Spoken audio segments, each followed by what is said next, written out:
گاهی در سکوت شب ترسی آرام از درونت بالا می آید. ترس از تنها ماندن، ترس از اینکه هیچ کس واقعا تو را نبیند. اما عزیزم، آنچه در تنهایی حس می کنی نبود دیگران نیست، نبود ارتباط با خودت است. سایه تنهایی تو را به یاد چیزی می اندازد که فراموش کرده ای. عشقی که همیشه در درون تو بوده. تو هرگز جدا نبوده ای.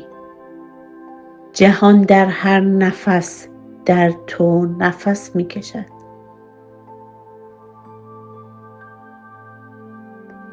در ذهنت تکرار کن: من امن هستم، من کامل هستم، من با حضور خودم آرامم. در سکوت عشق خودت را لمس کن. در تنهایی خود خدا را میابی و در قلبت میفهمی که هیچ وقت واقعا تنها نبوده ای. چشمانت را ببند.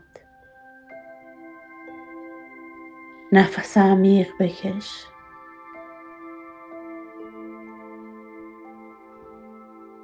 دنیا را برای چند لحظه خاموش کن. فقط تو هستی و حضور آرام درونت.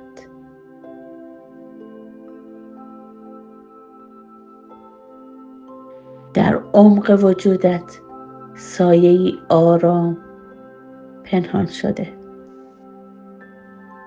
ترس قدیمی که از کودکی با تو آمده. ترس از تنها ماندن. این ترس گاهی خودش را در سکوت نشان می دهد. در نیاز به دیگران، در نگرانی از رها شدن. اما حقیقت این است: تو هرگز واقعا تنها نبوده ای. روحت همیشه با تو بوده. جهان همیشه در تو حضور داشته. تو از کل جدا نیستی. تو بخشی از همه هستی هستی. در ذهن تکرار کن: من امنم، حتی در تنهایی. من کامل هستم، حتی وقتی هیچ کس کنارم نیست. من با حضور خویش آرامم.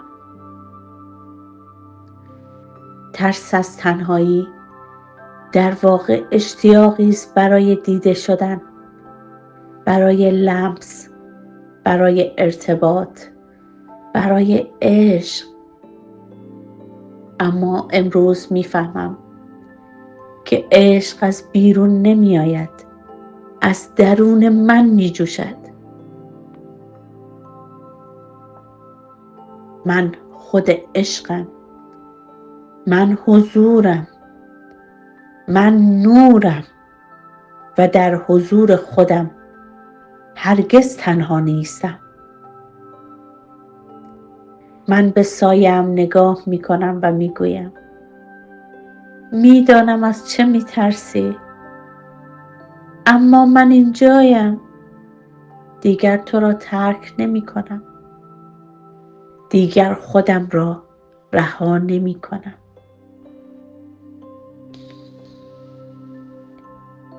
اکنون احساس کن که جهان در آغوشت است.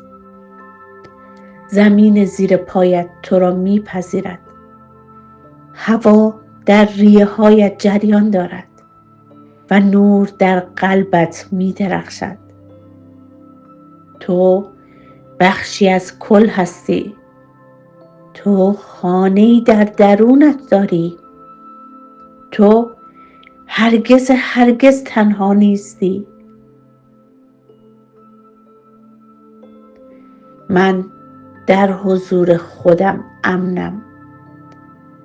من عشق را در درونم احساس می کنم. من از تنهایی نمی ترسم، چون هرگز جدا نیستم. من با جهان یکیم. من نور، عشق و حضورم. من کامل و آرامم.